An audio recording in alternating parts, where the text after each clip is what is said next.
नमस्कार।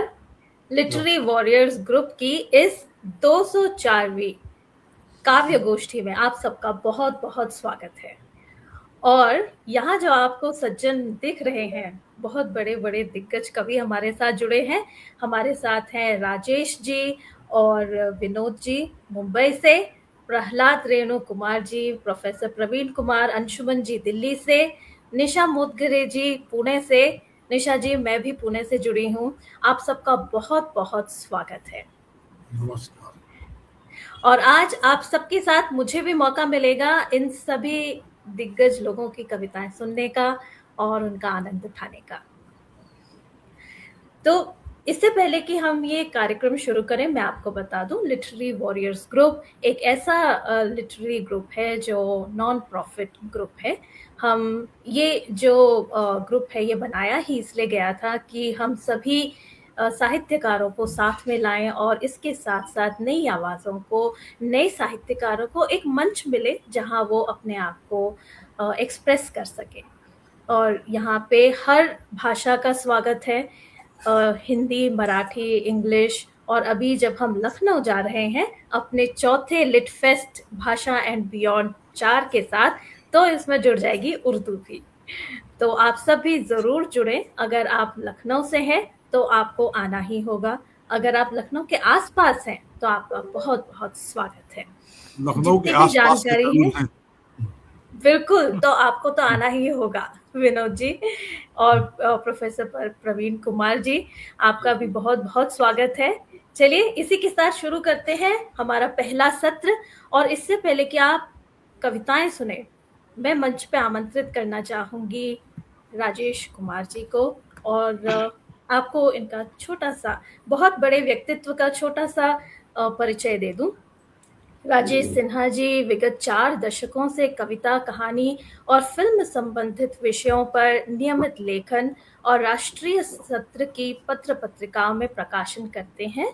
उनकी 2 काव्य संग्रह, एक कहानी संग्रह और 2 फिल्म विषयक पुस्तकें प्रकाशित हो चुकी हैं। साथ ही 2 साझा काव्य संग्रहों का संपादन भी किया है। फिल्म प्रभाग भारत सरकार के लिए 2 दर्जन से ज्यादा डॉक्यूमेंट्री फिल्मों के लिए स्क्रिप्ट लेखन और एक डॉक्यूमेंट्री को नेशनल अवार्ड भी मिल चुका है। मुंबई से प्रकाशित साहित्यिक त्रैमासिक पत्रिका सृजनिका में मुख्य उप संपादक के रूप में अब काम करते हैं। राजेश जी, आपका बहुत बहुत स्वागत है इस मंच पर। और आपकी कविता सुनने के हम बहुत इंतजार में हैं। आइए और मंच संभालिए। आप सभी को मेरा नमस्कार। मुझे याद था कि मातृ दिवस है, लेकिन जो कविता मैंने तैयार की है वो पिता पर है, तो मैं सुनाना चाहता हूँ उसको। बिल्कुल। इसका शीर्षक है पिता के ठहाके। पिता के ठहाके घर की दीवारों पर टंगे फ्रेम पर टंगे वे अदृश्य फ्रेम हैं जिनमें खुशियों की तस्वीरें सदा मुस्कुराती रहती हैं। उनकी मुस्कुराहट सिर्फ एक एहसास नहीं होती, वह घर की धड़कन होती है। थोड़ी थकान, थोड़े संघर्ष और ढेर सारे स्नेह से लबरेज। जब पिता हंसते हैं तो लगता है मानो पूरे आंगन में धूप उतर आई, मानो किसी सामान्य दिन में त्योहार ने चुपके से दस्तक दे दी। उनके ठहाकों के बीच बच्चों की शरारतें और माँ की मुस्कान भी खुद को सुरक्षित महसूस करती है। उनकी हंसी घर की सबसे मजबूत दीवार की तरह होती है, जो बिना कोई शिकवा शिकायत सब कुछ संभाले रहती है। और समय के साथ साथ ठहाके धीरे धीरे कम होने लगते हैं। वही कुर्सी जो कभी हंसी से भर जाती थी, अब अक्सर चुप रहती है। तब समझ में आता है पिता की हंसी सिर्फ एक आवाज नहीं थी, वह घर का उजाला थी। और आज भी जब हम मुस्कुराने की कोशिश करते हैं तो कहीं न कहीं उनकी हंसी का एक अंश हमारी आवाज में जी उठता है, हमारी आवाज में जी उठता है। धन्यवाद।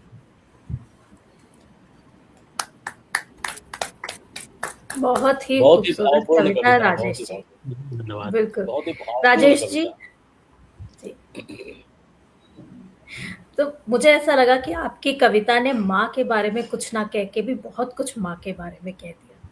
क्योंकि आपने जब कहा कि पिता की हंसी आंगन में धूप की तरह होती है, जिसके होने पर बच्चे और माँ दोनों सुरक्षित महसूस करते हैं। ये बहुत ही ज्यादा सकारात्मक कविता थी, मुझे बहुत अच्छा लगा।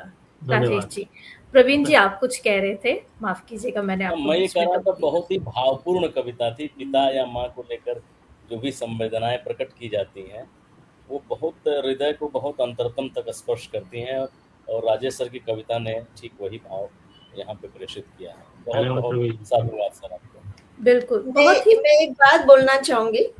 मैंने जी। अभी तक पिता के ऊपर कविता नहीं लिखी है, अच्छा। लेकिन अब मैं आपसे इंस्पायर होकर अब जरूर लिखूंगी। बिल्कुल। क्या बात है, क्या बात नहीं, है। मैंने और मेरा ये प्रयास है लिखूंगी अभी। कि मैं पहले भी कहा था एक बार कि मैं चाहता हूं कि मेरी 51 कविताएं पिता पर पूरी हो जाए। मैं एक पूरा संग्रह निकालना चाहता हूँ पिता के ऊपर। ये मेरी बिल्कुल, इच्छा है, देखिए कब तक पूरी होती है। आपको और आपने बहुत-बहुत कॉन्टेस्ट शुभकामनाएं। भी रखा था पिता पर कविता लिखने का, जी कॉन्टेस्ट, जी बुक जी गिव अवे कॉन्टेस्ट रखा था ना। जी जी तो जी। मैंने उसमें भाग नहीं ली थी, क्योंकि मुझे समझ में नहीं आ रहा था कि क्या लिखूं। अब प्यार, आप लिख पाएंगे निशा जी। अब लिखूंगी, अब मैं हाँ, कोशिश करूंगी, अब जी। लिखूंगी। इसी के साथ, इस बहुत ही खूबसूरत और प्यारी सी कविता के साथ हम चलते हैं अपने अगले कवि की ओर। डॉक्टर प्रवीण कुमार अंशुमन जी, दिल्ली विश्वविद्यालय के किरोड़ीमल कॉलेज में अंग्रेजी विभाग में प्रोफेसर हैं। भाषा और अभिव्यक्ति के प्रति उनकी गहरी संलग्नता उनके रचनात्मक कार्य में स्पष्ट दिखाई देती है। उन्होंने लगभग 4000 कविताएं और 19,000 शायरियां लिखी हैं। उनकी सृजनशीलता 21 प्रकाशित पुस्तकों के रूप में दर्ज है, जिनमें काव्य संग्रह, अनुवाद कार्य और संपादित संकलन शामिल हैं। वे ऑल इंडिया रेडियो, आकाशवाणी से हिंदी और अंग्रेजी दोनों भाषाओं में अपने उद्बोधन दे चुके हैं। बहुत ही सुंदर परिचय, और उससे भी सुंदर होंगी आपकी कविता, जो हम सुनने के लिए बहुत बेचैन हैं। प्रवीण जी, मंच आपका है। जी, बहुत बहुत शुक्रिया। और जब भी मैं इस मंच पर आता हूँ, तो चाहे बोलूँ चाहे न बोलूँ, लेकिन हृदय से नीलम मैम के प्रति धन्यवाद होता है, धन्यवाद प्रकट होता है कि उन्होंने ये मंच हमें प्रदान किया है, जहाँ पर आशा जी, क्या मैं दिखाई दे रहा हूँ? जी जी, अब आप दिखाई देंगे। मैं थोड़ी-सी हाँ, चेंजेस कर रही थी ताकि आप दिखाई दें एज़ अ स्पीकर। तो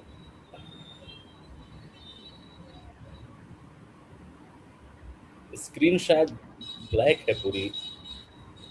हाँ, मुझे बस 1 मिनट दीजिए, थोड़ा हाँ, अब बोलिए।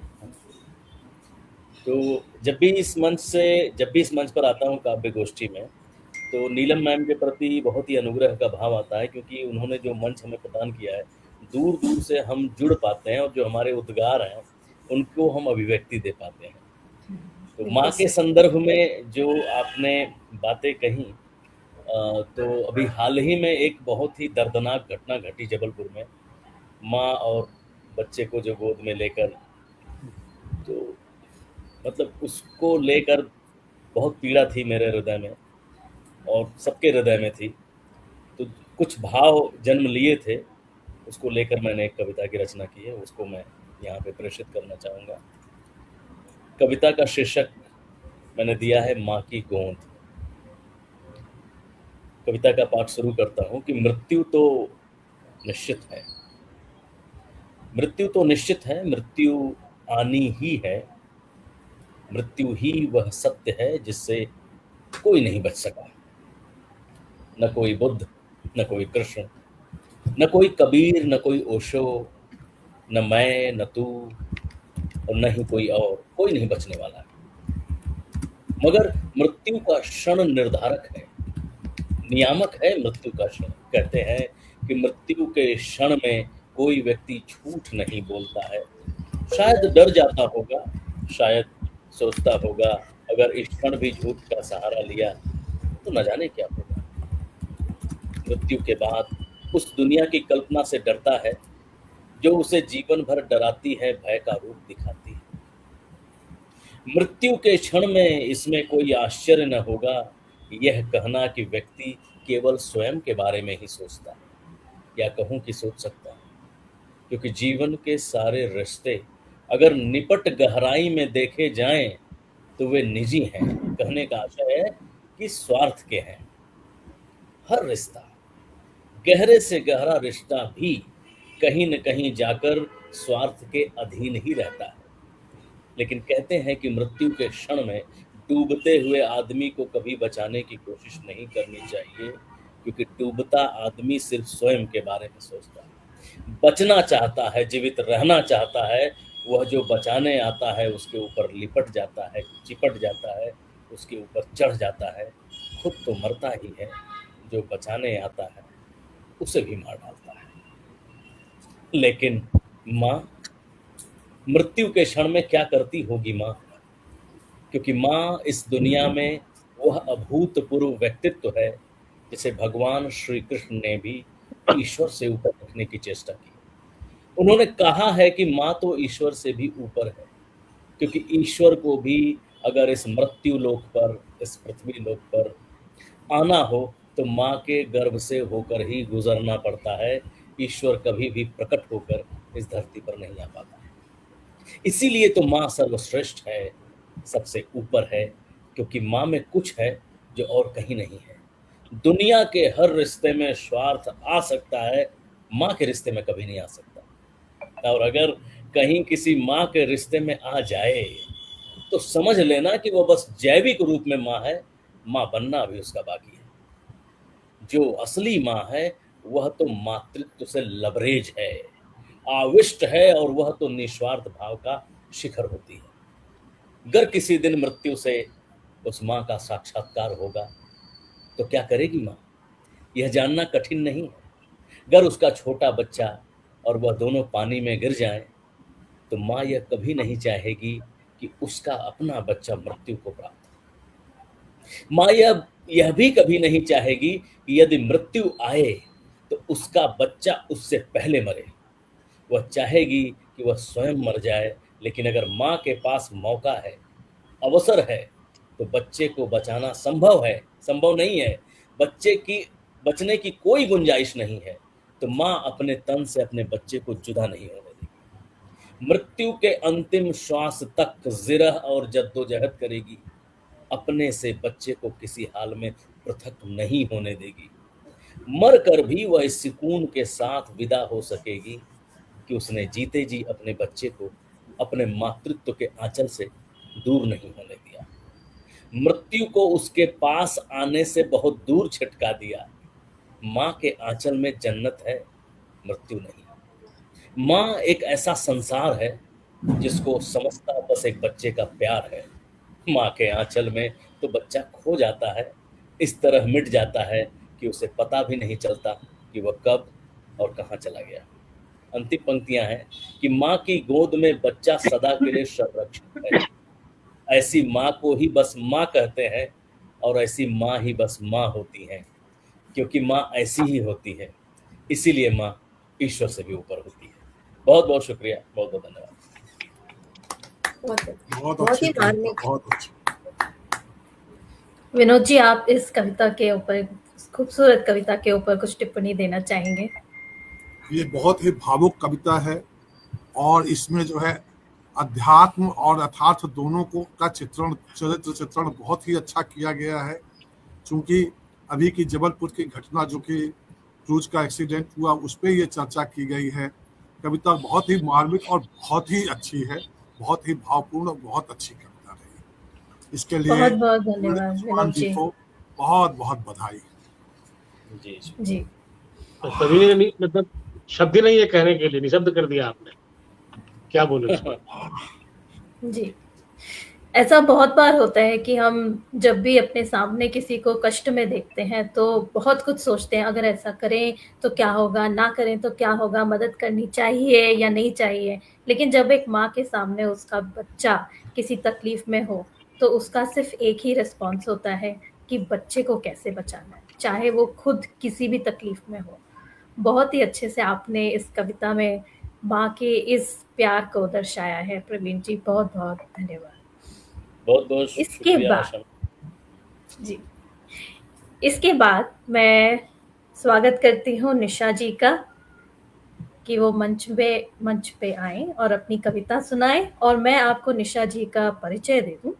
निशा मोदगरे जी हिंदी, अंग्रेजी और मराठी की लेखिका एवं कवित्री हैं। साथ ही वे वित्तीय क्षेत्र की एक तकनीकी विशेषज्ञ भी हैं और इसी विषय पर ऑनलाइन तथा ऑफलाइन कोचिंग सेवाएं प्रदान करती हैं। उनकी सभी गतिविधियों की शुरुआत वर्ष 2010 से हुई थी। तब तक उनकी 2 पुस्तकें प्रकाशित हो चुकी थी। इसके अतिरिक्त आगरा से प्रकाशित दैनिक समाचार पत्रों तथा अंतर्राष्ट्रीय ऑनलाइन पत्रिकाओं में उनकी कविताएं नियमित रूप से प्रकाशित होती रही हैं। और निशा जी LWG की जो काव्य संग्रह और कहानी संग्रह है उसमें भी काफी रुचि के साथ अपनी कविताएं और कहानियां देती रही हैं। निशा जी, मंच पे आपका स्वागत है। बहुत बहुत धन्यवाद आशा जी। LWG का बहुत आभार, नीलम सक्सेना मैम का भी सबका बहुत आभार, और आप सभी कविगणों को मेरा सादर नमस्कार।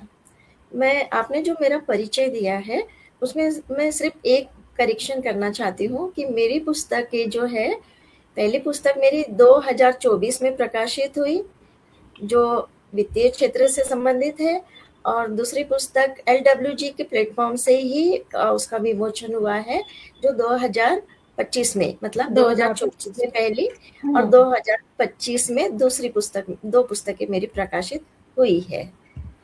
बस यही छोटा सा मुझे करेक्शन करना था, जो आपने कहा था कि 2010 के पहले, नहीं, 2010 के पहले मैं कहीं भी नहीं थी। बिल्कुल ठीक है निशा जी, इस करेक्शन के बाद अब आप वेट मत कराइए, अपनी कविता सुना दीजिए। बिल्कुल। तो मेरी जो कविता है मैंने अभी शाम को 7 बजे लिखी हूँ, माँ पर है। शुरू करती हूँ। माँ, तुम एक ब्रह्मांड हो। माँ, तुम एक ब्रह्मांड हो, एक ब्रह्मांड के भीतर अनगिनत ब्रह्मांडों को समेटे हुए। माँ, तुम एक ब्रह्मांड हो, एक ब्रह्मांड के भीतर अनगिनत ब्रह्मांडों को समेटे हुए। वह शक्ति जो मानव को पोषित करती है, वह शक्ति जो मानव को पोषित करती है, जो सभ्यताओं की श्रृंखलाओं को आगे बढ़ाती है, वही तो माँ का स्वरूप है। यह भूमि, नदियाँ, वनस्पतियाँ सभी माँ और ममता का ही रूप है। सभ्यताएं जन्म लेती है, पलती है, विकसित होती है, और एक ब्रह्मांड के भीतर अनेक ब्रह्मांड निरंतर आकार लेते रहते हैं। हर एक ब्रह्मांड अपने भीतर अनगिनत ब्रह्मांडों का पोषण करता है। हर एक ब्रह्मांड अपने भीतर अनगिनत ब्रह्मांडों का पोषण करता रहता है। सदियों से यह होता आया है और अनंत काल तक यह होता रहेगा। माँ, क्या तुम जानती हो? माँ, क्या तुम जानती हो कि तुम स्वयं एक ब्रह्मांड हो? क्या तुम अपने जीवन का औचित्य जानती हो? क्या तुम अपने जीवन का औचित्य जानती हो? शायद नहीं। तुम केवल जानती हो ममता, वात्सल्य, पोषण और सुरक्षा देना। फिर एक दिन तुम अपने ही पोषित को छोड़ देती हो खुले गगन में उड़ने के लिए, यह जाने बिना कि तुमने मानव विकास के श्रृंखला में कितना महान योगदान दिया है। यह जाने बिना कि तुमने मानव विकास की श्रृंखला में कितना महान योगदान दिया है। तुम नहीं जानती कि मानव विकास की उस असीम लंबी श्रृंखला की तुम एक छोटी सी किंतु अत्यंत महत्वपूर्ण कड़ी हो। तुम अगली कड़ी को सौंप देती हो इस श्रृंखला को आगे बढ़ाने की जिम्मेदारी और स्वयं को समेट लेती हो एक बिंदु की भांति। इस श्रृंखला को आगे बढ़ाने की जिम्मेदारी और स्वयं को समेट लेती हो एक बिंदु की भांति इस विराट खगोलीय ब्रह्मांड में विलीन होने के लिए, इस विराट खगोलीय ब्रह्मांड में विलीन होने के लिए। ये थी मेरी कविता माँ पर। बहुत ही प्यारी कविता बहुत निशा जी। अच्छी कविता। बिल्कुल, अगर एक बच्चे की नज़र से देखा जाए तो उस शुरुआती ज़िंदगी में तो एक बच्चे के लिए उसका पूरा ब्रह्मांड उसकी माँ ही होती है। जब आँख खुले तो माँ सामने होनी चाहिए, जो चाहिए सब माँ से ही मिलता है, वही उसका ब्रह्मांड है। लेकिन आपने इस कविता में माँ की जो पूरा सार है उसके जीवन का, उसे इस एक कविता में डाल दिया है। राजेश जी, आप कुछ कहना चाहेंगे इस कविता के बारे में? ये जो कविता इन्होंने पढ़ी मैडम ने अभी, आप ये कहिए कि मतलब माँ का जो पूरा किरदार है वो एक शब्द चित्र की तरह हमारे सामने उभर के आ गया कि माँ कैसी है, माँ क्या करती है। और जो पंक्तियां थी पूरी पंक्तियां दिल को छू रही थी। तो एक कविता जो भावुक कर देती है, क्योंकि माँ ऐसा शब्द ही है कि जो भी कुछ लिखा जाएगा इसके ऊपर भावुक करने वाला ही होगा। पर ये कविता विशेष रूप से काफी संवेदनशील और टच करने वाली कविता थी। तो अच्छी कविता लगी मुझे। धन्यवाद।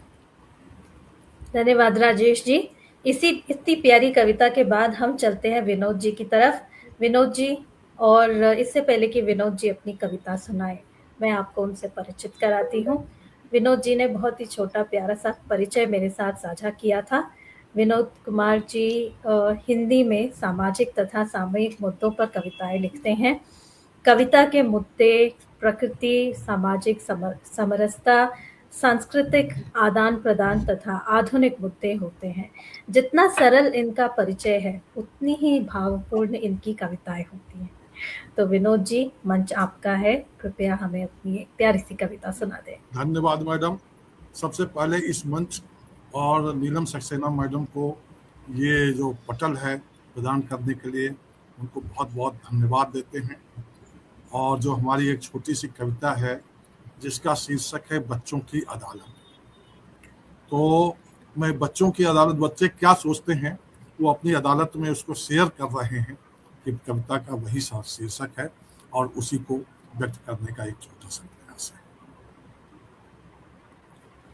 बच्चों की अदालत।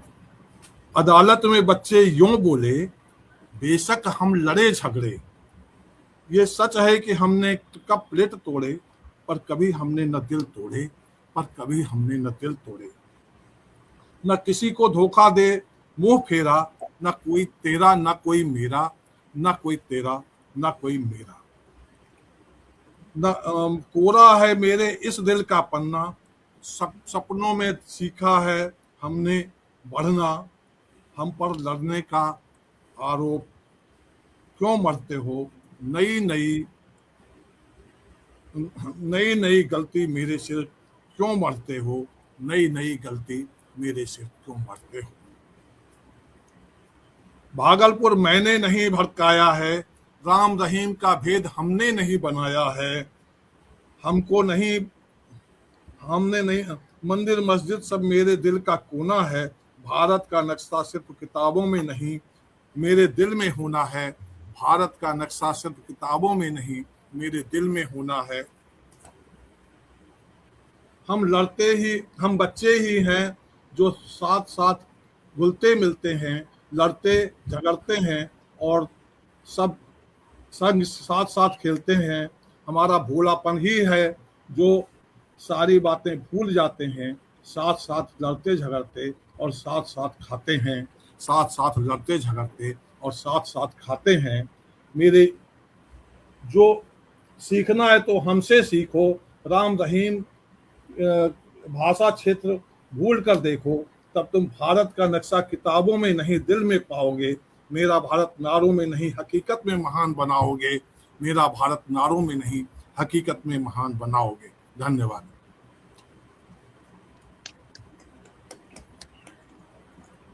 बहुत ही सच, इतना कड़वा सच आपने सीधे सीधे बोल दिया। बच्चों के मन बहुत साफ होते हैं, उनके झगड़े जितनी जल्दी शुरू होते हैं उतनी जल्दी खत्म भी हो जाते हैं। ये हम बड़े ही हैं जो झगड़ा खत्म नहीं कर पाते। बहुत ही प्यारी और गहरी कविता, जितनी प्यारी उतनी ही गहरी। धन्यवाद मैडम। बहुत विनोद जी बहुत बाल बन के धन्यवाद। पार्की है आप तो, हाँ? बिल्कुल। बाल बन के पार्की है आप तो। अच्छा लिखा, बहुत बढ़िया लिखा। जी, अब एक इस खूबसूरत कविता के बाद मैं बुलाना चाहूंगी प्रहलाद जी को। प्रहलाद जी दिल्ली से जुड़े हैं हमारे साथ। प्रहलाद रेणु कुमार जी भारतीय रेलवे के पुणे मंडल में स्टेशन मास्टर पद पर कार्यरत।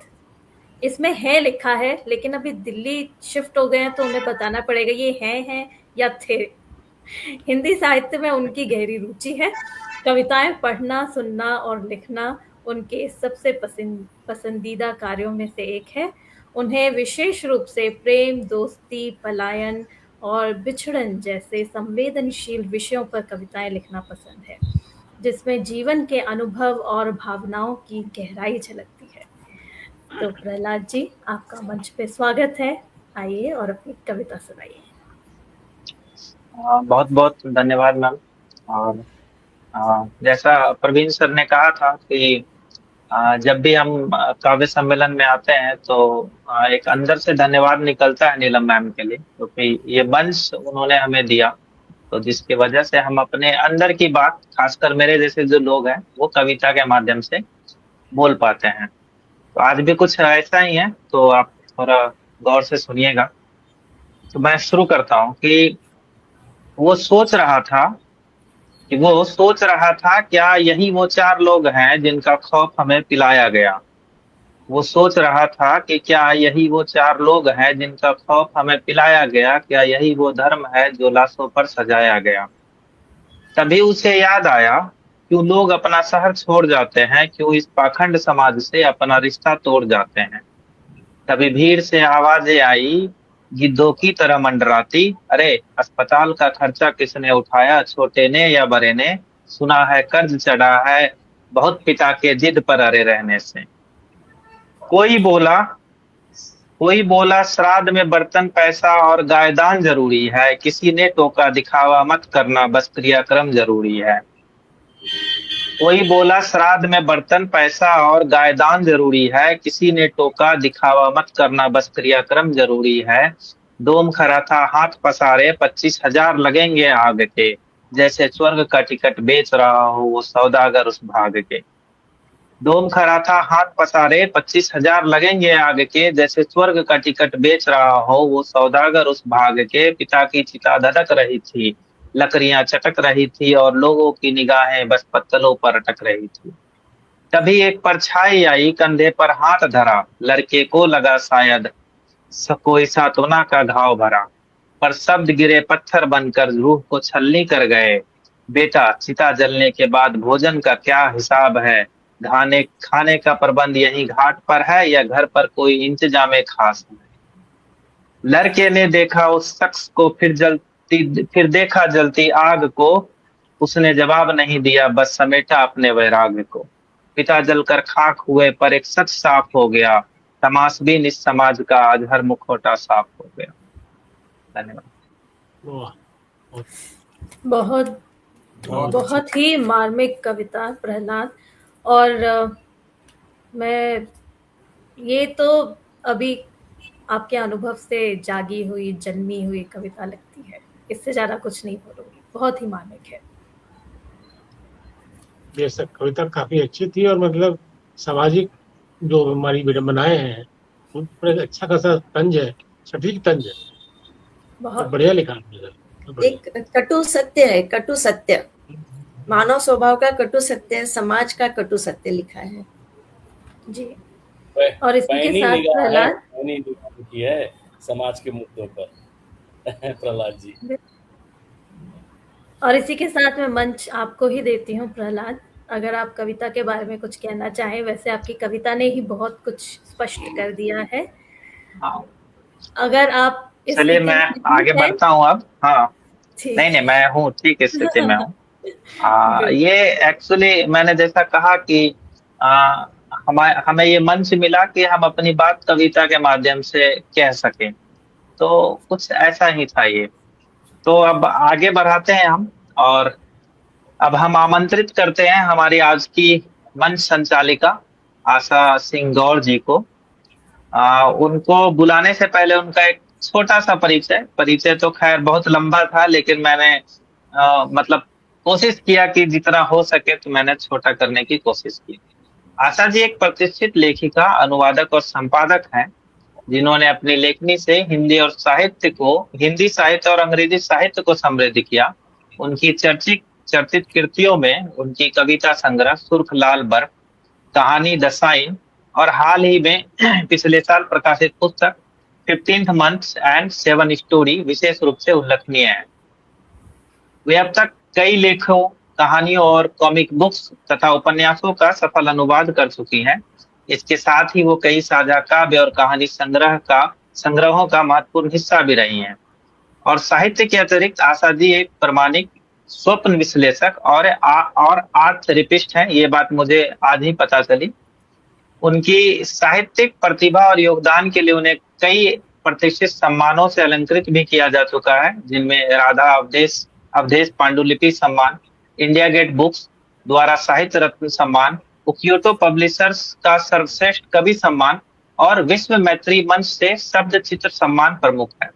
तो हम स्वागत करते हैं आशा सिंह गौर जी का। आइए और इस काव्य संध्या को अपने शब्दों की अनुपम गरिमा से आलोकित करें। धन्यवाद। बहुत बहुत धन्यवाद प्रहलाद। प्रहलाद जी, आपने इतना विस्तृत मेरा परिचय दिया है। मैंने आपको कहा था इसे छोटा कर सकते हैं आप, पर फिर भी बहुत बहुत धन्यवाद। आप सबकी कविताएं सुनने के बाद एक कविता जो हाल ही में लिखी थी, मुझे लगा आज उस कविता का श्री गणेश इस मंच से कर दिया जाए। तो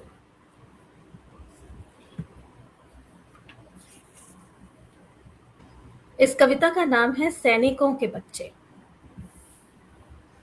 सैनिकों के बच्चे नहीं करते शिकायत पिता की अनुपस्थिति की, वो स्वयं जीवन समेट लेना सीख जाते हैं। वे देखते हैं अपनी माँ को हर काम अकेले करते, घर और बाहर में पिसते, माँ पिता गुरु बनते और पढ़ाई के साथ माँ की मदद करना भी सीख जाते हैं। वे रखते हैं हिसाब पिता से हर दूरी का और डायरी के पन्ने भरना सीख जाते हैं। सैनिकों के बच्चे बड़े कठोर होते हैं। सैनिकों के बच्चे बड़े कठोर होते हैं। उन्हें पता होता है उनका कमजोर होना तोड़ सकता है उनकी माँ की हिम्मत को और डिगा सकता है पिता के अचल मन को, इसलिए बहुत जल्दी बड़े हो जाते हैं। सैनिकों के बच्चे खड़े रहते हैं सचेत, सीमा पर तैनात सैनिकों के समान। एक युद्ध वो भी लड़ते हैं खुद को समझाने का। किसी और को उनके पिता की सैनिकों के बच्चे नहीं करते शिकायत पिता के और मिलते हैं उनके पिता और दिन का हिसाब खोपड़ी खोलते, घंटों में सालों का सफर है, हर पल को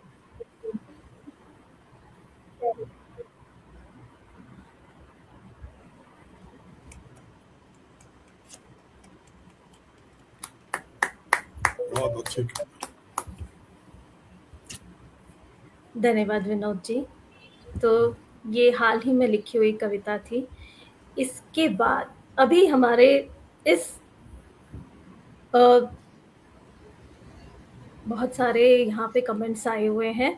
पहला सत्र खत्म हुआ है। मैं आपको बता दूं हमारे साथ विनीता शर्मा जी हैं, बहुत ही वरिष्ठ कवियत्री हैं, बहुत ही सुंदर लिखती हैं और जब भी उन्हें सुनते हैं बहुत अच्छा लगता है। और यहाँ उन्होंने सबके लिए आशीष भेजा है। हर किसी की कविता पर उन्होंने अपने कमेंट्स भेजे हैं और उन्होंने संचालन की भी तारीफ की है। धन्यवाद विनीता जी। और डॉक्टर प्रवीण कुमार भी बने हुए हैं। मैं बहुत अनुग्रहित हूँ, मैडम का आशीर्वाद मुझे मिला है। जी जी, आपको अलग से आशीर्वाद दिया है और जी। इसके साथ भी और बहुत लोग जुड़े हुए हैं और कमेंट्स भी बहुत सारे आए हैं। आप सबसे निवेदन है कि ये सत्र खत्म होने के बाद आप ज़रूर फेसबुक पे जाएँ और इन बिल्कुल। कमेंट्स पर जहाँ-जहाँ हो सके उनका रिप्लाई ज़रूर दें। तो हम चलते हैं अब दूसरे सत्र की ओर और जैसे हमने पहले सत्र की शुरुआत की थी, मैं राजेश जी को फिर से मंच पे आमंत्रित करती हूँ उनकी दूसरी कविता के साथ। धन्यवाद आशा जी, और एक बार पुनः मंच को नमन और आप सभी को नमस्कार। जो मेरी अगली कविता है तो मैंने बिल्कुल जो आज का माहौल है, आज की जो जिंदगी है हमारी, उससे ली है और उसका शीर्षक है इमोजी। इसका इस्तेमाल अक्सर हम लोग करते हैं अपने मैसेज वगैरह में। तो इसका शीर्षक है इमोजी। मैं कविता रखता हूँ आपके सामने। इमोजी, तुम आज के शॉर्टकट हो, तुम आज के शॉर्टकट हो, भावनाओं के संक्षिप्त कोड, जहाँ शब्दों की जगह चित्रों ने ले ली है और संवेदनाओं की जगह संकेतों ने। पर क्या सच में हम इतने व्यस्त हो गए हैं?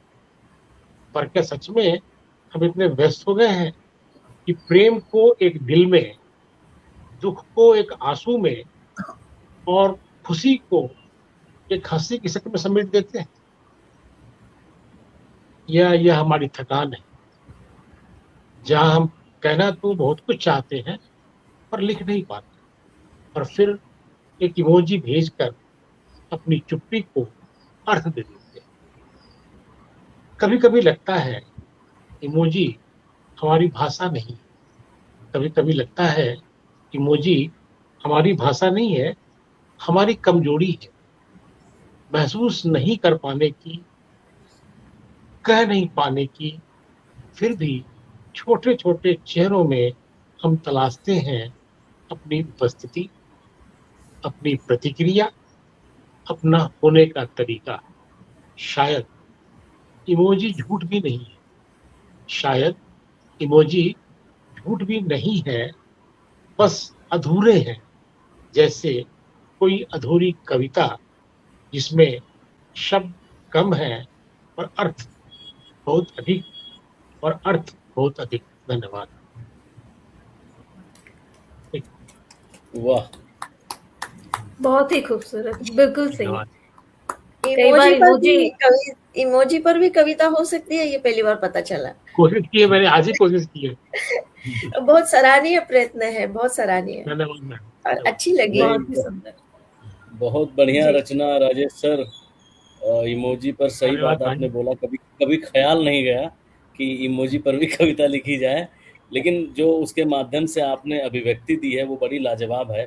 अब जैसे जब आप बता रहे थे, कविता का पाठ कर रहे थे, तो ऐसे ही ख्याल आया HBD का, मतलब हैप्पी HBD। बर्थडे को लोग आज शॉर्ट फॉर्म ऐसा बनता चला जा रहा है। वो कहीं ना कहीं जी। जो हमारी भावनाएं संकुचित होती जा रही हैं कि घर वाले भी आज बर्थडे आता है तो फोन करने के बजाय मैसेज ही मार दे रहे हैं।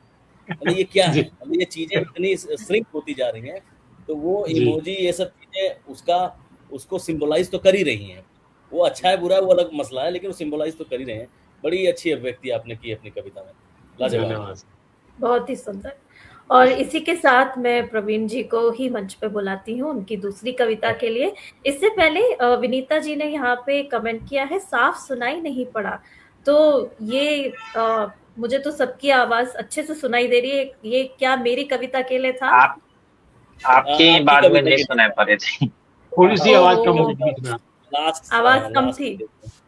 जी। आवाज कम। अंतिम 4 पंक्तियों में आवाज का समस्या। मैं विनीता जी को अलग से ये कहानी का ऑडियो भेजूंगी। विनीता जी, आपको जरूर ये कविता सुनाई देगी। बहुत बहुत धन्यवाद। प्रवीण जी, मंच आपका है। तो मैं अगली कविता पर आऊं उसके पहले एक पंक्ति में उसकी थीम बताता हूं।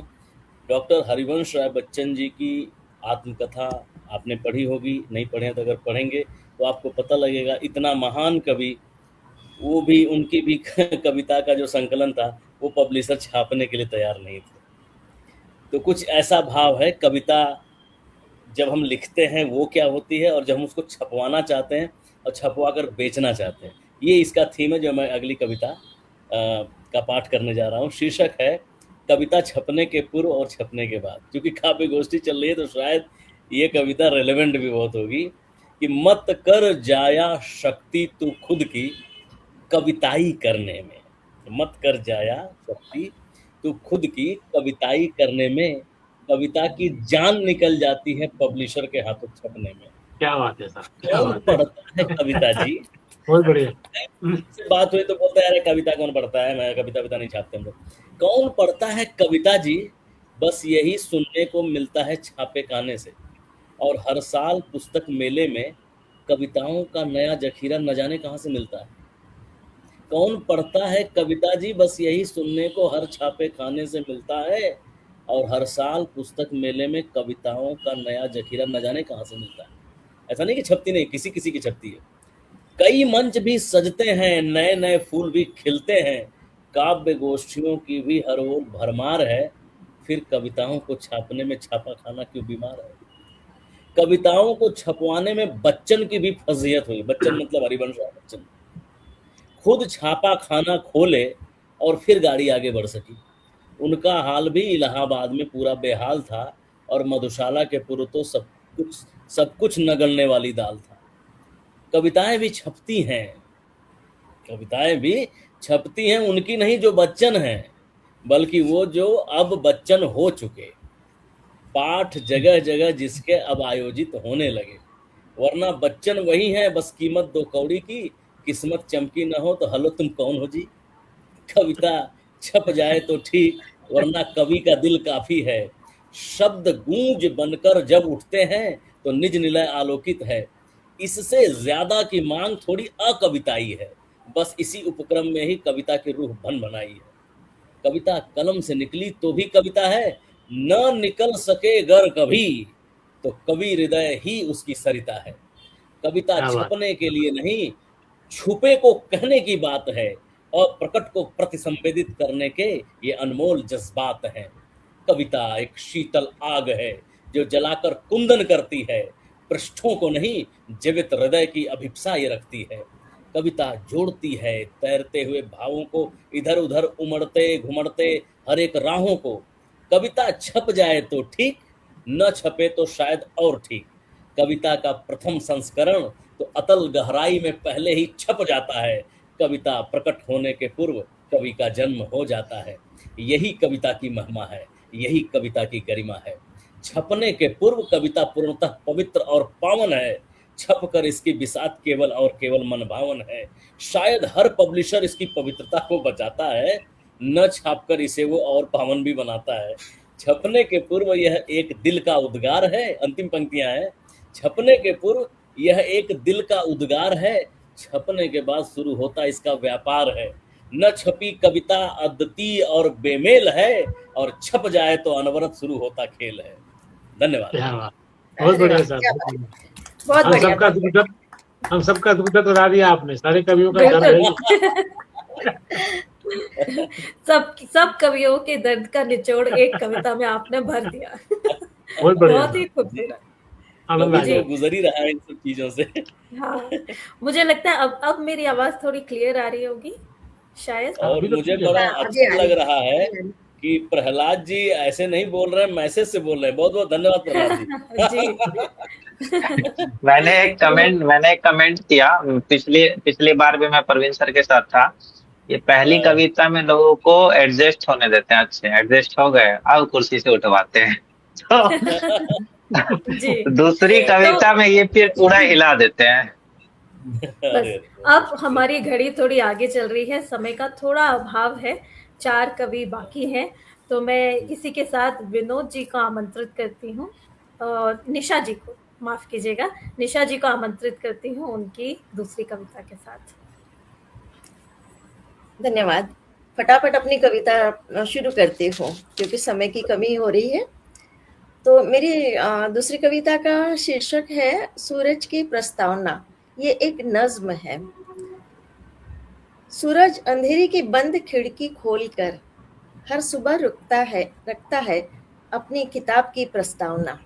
नीचे जा रहे। सूरज हर अंधेरे की बंद खिड़की खोलकर हर सुबह रखता है अपने किताब की प्रस्तावना। हर किरण एक शब्द होती है, सुबह से शाम तक धूप के बिखराव की कहानी कहती हुई। धीरे धीरे धीरे धीरे एक धुंध में लिपटा हुआ सूरज, धीरे धीरे एक धुंध में लिपटा हुआ सूरज उस रात की चादर को जो अब भी आके नीचे लेटी हुई है।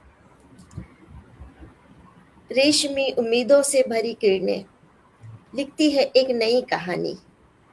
रेशमी उम्मीदों से भरी किरणें लिखती है एक नई कहानी। हर दीवार, हर छत, हर चेहरे पर उगते हुए रंगों की जुबानी। कभी उमंग बनकर झांकता है खिड़कियों की जाली से, कभी उमंग बनकर झांकता है खिड़कियों की जाली से, कभी चुपचाप छत पर लहराता है जैसे कोई गीत। पेड़ों के संग खेलता है लुका छिपी, पेड़ों के संग खेलता है लुका छिपी, पत्तों की हंसी में घुला रहता है। हर शाख, हर डाल पर उकेर देता है अनगिनत परछाइयाँ, जैसे बीते कल की यादें या आने वाली कल की दस्तक। सूरज हर दिन की शुरुआत नहीं, सूरज हर दिन की नई शुरुआत नहीं, बल्कि एक वादा है, बल्कि एक वादा है नई रोशनी का, नई राहों का और उस अनकही नज्म का जो हम सबके भीतर धीरे धीरे पनपती है। सूरज किताब का अंतिम अध्याय लिख देता है। सूरज किताब का अंतिम अध्याय लिख देता है पश्चिम की लालिमा से। एक खूबसूरत मोड़ पर कुछ विरह की उदासी लेकर लेता है विदाई। एक खूबसूरत मोड़ पर कुछ विरह की उदासी लेकर लेता है विदाई।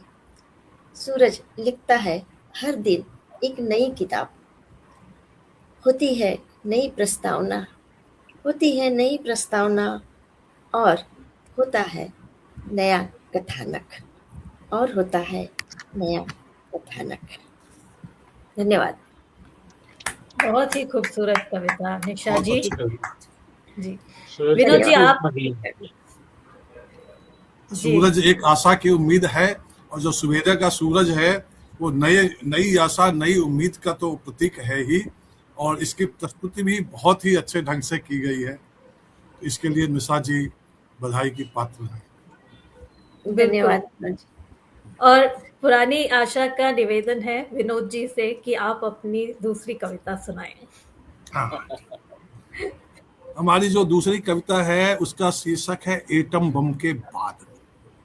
शीर्षक है एटम बम के बाद क्या होता है, वही लिखने की कोशिश की है। एटम बम के बाद भला क्या होगा अवशेष, कहाँ किसी का धर्म बचेगा, कहाँ किसी का होगा देश। एटम बम के बाद भला क्या होगा अवशेष, कहाँ किसी का धर्म बचेगा, कहाँ किसी का होगा देश। मानव की चीत्कारें शायद गूंजेगी फिर जहां तहां, ये मत पूछो नागासाकी बिखरेगा अब कहां कहां, ये मत पूछो नागासाकी गुजरेगा फिर बिखरेगा फिर कहां कहां। हिरोशिमा फिर से उजड़ेगा सब यहाँ वहां, ये मत पूछो क्या उजड़ेगा, कब उजड़ेगा कहां कहां, ये मत पूछो क्या उजड़ेगा, कब उजड़ेगा कहां कहां। हरे भरे ये बाग ना होंगे, न सुनने को ये किलकारी, इसमें कौन देश जाएगा, अब आएगी किसकी बारी।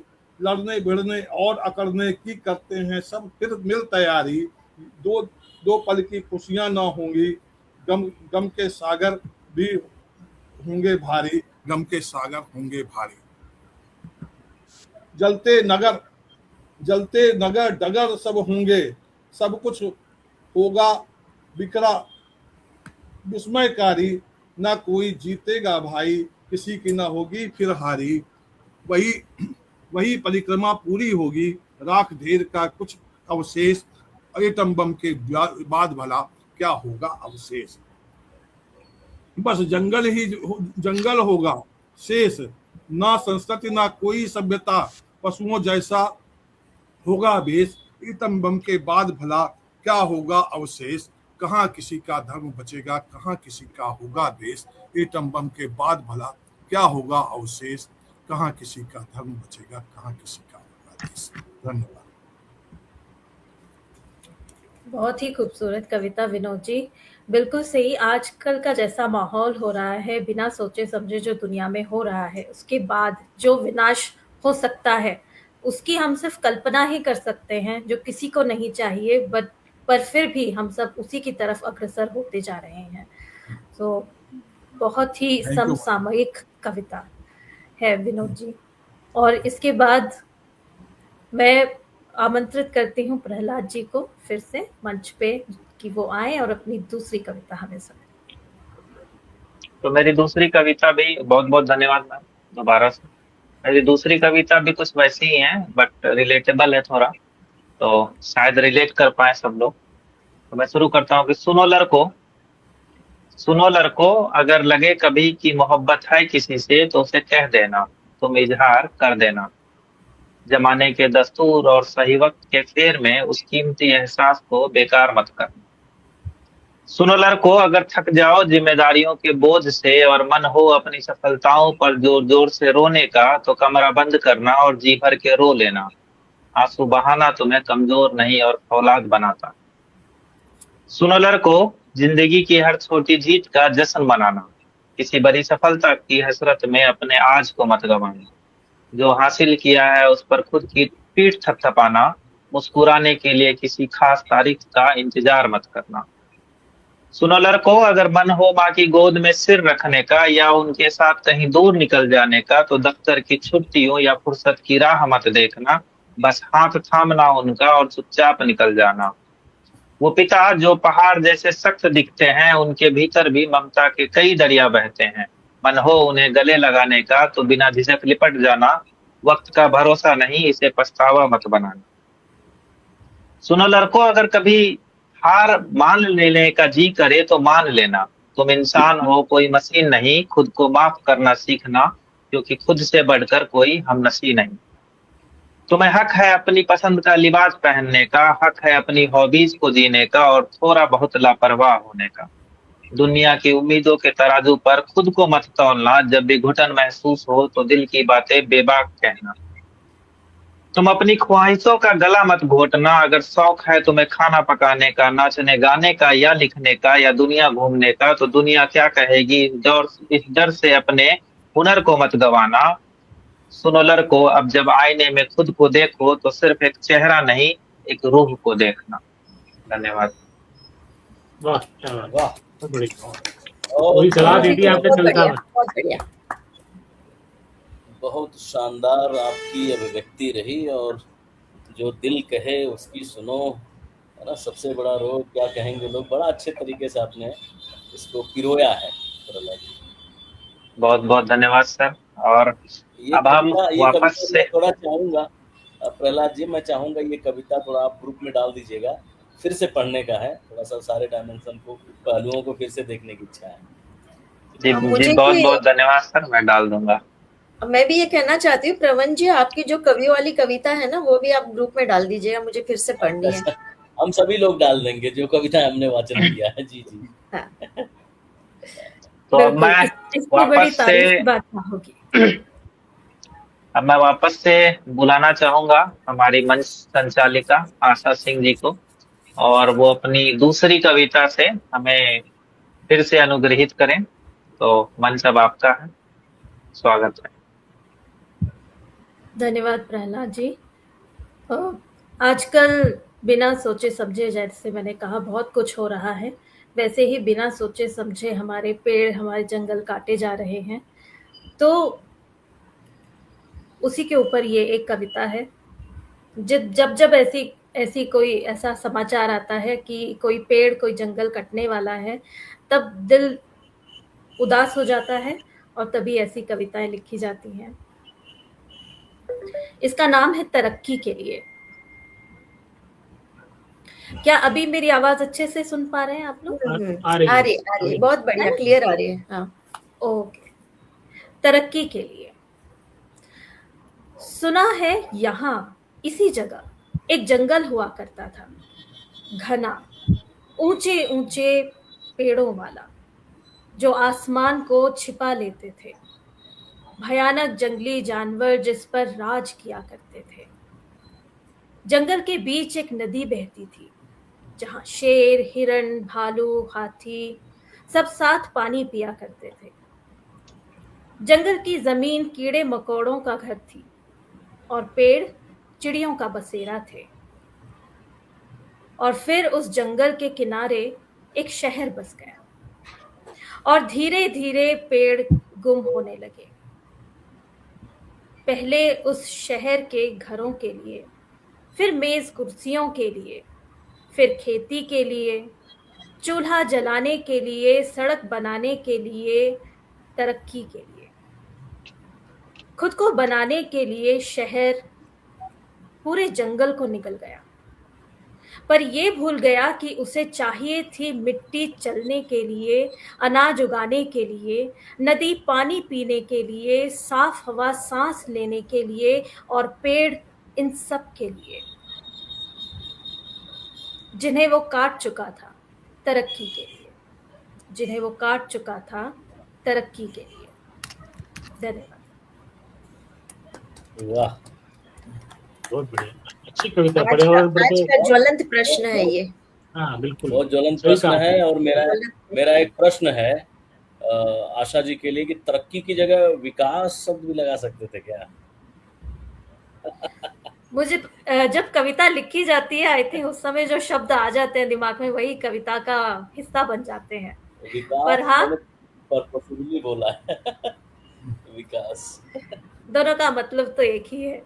ऊपर से हम लोग एक अच्छा, ऐसे ही एक डिस्कशन भी कर रहे थे कि किसी भी भाषा उतनी ही ज्यादा विकसित होती है जितना वो दूसरी भाषाओं को अपनाने लगे। तो मेरे ख्याल से यहाँ पे मैंने उसको समाहित कर लिया है। और ऐसे भी प्रवीण सर, तरक्की किसी का नाम नहीं होगा, विकास हो सकता है किसी का नाम हो जाए तो बुरा लग जाए उसको। नहीं, और सबका विकास होना चाहिए। इससे मैं एक जी। थोड़ा सा बताना चाहूंगा कि जब मैं पुणे में था 2018 के समय से, तो एक जगह थी, जब मैं ऑफिस से घर जाता था तो वहां मैं लगभग हर रोज 5 से 10 मिनट रुकता था और वहां से मैं पहाड़ों को देखता था। और वो इतना खूबसूरत लगता था कि मैं मतलब कई दिन मैं वहां रुका रहता था, 5 5 10 10 मिनट। और 2022 में मैं दिल्ली आ गया और उसके बाद मैं अब हर साल पुणे जाता हूँ मानसून में 10 10 दिन 5 दिन के लिए। तो मैं धीरे धीरे धीरे देखता गया कि वो पहाड़ अब धीरे धीरे खत्म होता गया, और मैं पिछले पिछले साल गया तो अब वो पहाड़ मुझे दिखता ही नहीं है, क्योंकि उतना बड़ा पहाड़ था। तो जी। वो देख के मतलब मैं उसको बयान नहीं कर सकता हूँ शब्दों में कि कैसा फील होता है कि जिस जगह मैं 10 10 मिनट रुका करता था उतने ट्रैफिक में भी, और उस जगह में अब सिर्फ बड़े बड़े बिल्डिंग्स नजर आते हैं। जी, कौन सा ये बहुत एरिया? दुखद स्थिति है। कौन सा एरिया है? ये जब आप NIBM से आगे बढ़ेंगे टुवर्ड्स कोंडवा, तो वहां से जो फॉरेस्ट एरिया शुरू होता है, तो वहां पे वो कातरज की पहाड़ें दिखती थी पूरी, हाँ। सासवर वगैरह के साइड का। अब वो कुछ भी नहीं दिखता है, अब दूर जहां तक नजर जाती है सफेद बिल्डिंग्स दिखते हैं। जी, देखिए पुणे तो इतनी काफी सारी बढ़ गया सुंदर ना। कविताओं को, जी काफी बढ़ गया है पुणे भी। और इसी के साथ साथ हमारा समय भी हो चला है, 10 बज गए हैं और अभी भी हमारे साथ बहुत लोग जुड़े हुए हैं। विनीता शर्मा जी जो हैं, उन्होंने सभी की कविताओं पे बहुत अच्छे अच्छे कमेंट्स लिखे हैं। तो मैं आप सबसे निवेदन करूंगी कमेंट्स पढ़ें और रिप्लाई भी करें। संजय दुबे जी अभी जुड़े हैं और धन्यवाद, आप सबका धन्यवाद। हमारे साथ जो भी लोग जुड़े रहे शुरू से अंत तक, विनीता जी के लिए बहुत बहुत स्पेशल धन्यवाद। और आप सबका बहुत बहुत शुक्रिया कि आप सब यहाँ पर इस काव्य गोष्ठी के लिए मेरे साथ जुड़े और इसे सफल बनाया अपनी खूबसूरत कविताओं से, बहुत ही सुंदर रचनाओं के साथ। मैं देख रही थी, लिख रही थी, आप सबकी जो रचनाएं हैं उनके छोटे छोटे अंश मैंने लिखे थे। राजेश जी की पिता के ऊपर जो कविता थी, उनका धूप की तरह, उनकी हंसी का धूप की तरह आंगन में आना, कितना सुंदर वर्णन था ये। प्रवीण जी का मृत्यु से कोई नहीं बच सकता, कितनी अच्छी कविता थी माँ के प्यार के ऊपर। निशा जी, आपकी कविता जहाँ पे अपने माँ को ब्रह्मांड कहा, जिससे ज्यादा सच, इससे बड़ा सच और कोई नहीं हो सकता। विनोद जी की बच्चों की अदालत, बहुत ही खूबसूरत अदालत, जिससे कोई नहीं बच सकता, चाहे वो आपके सामने आए या ना आए, अदालत लगती जरूर है। प्रहलाद जी की दोनों ही कविताएं समसामयिक और बहुत ही मार्मिक रही। आप सबकी रचनाओं से ये काव्य गोष्ठी सफल रही। तो मैं आप सब से अभी विदा चाहूंगी और आशा करती हूँ कि जल्द ही अगली काव्य गोष्ठी में आप सबसे फिर मुलाकात होगी। और अपने दर्शकों को बताना चाहती हूँ कि LWG का अगला साहित्य सम्मेलन होगा लखनऊ में। आपका बहुत बहुत स्वागत है, जरूर आएं और जितने भी प्रतियोगिताएं हैं उनमें भाग लें, हमें बहुत खुशी होगी। तो अभी के लिए आप सबसे विदा चाहते हैं। आपका मंच संचालन भी बहुत अच्छा रहा, आपका भी बहुत बहुत आभार धन्यवाद। और बहुत बहुत बधाई। धन्यवाद निशा जी।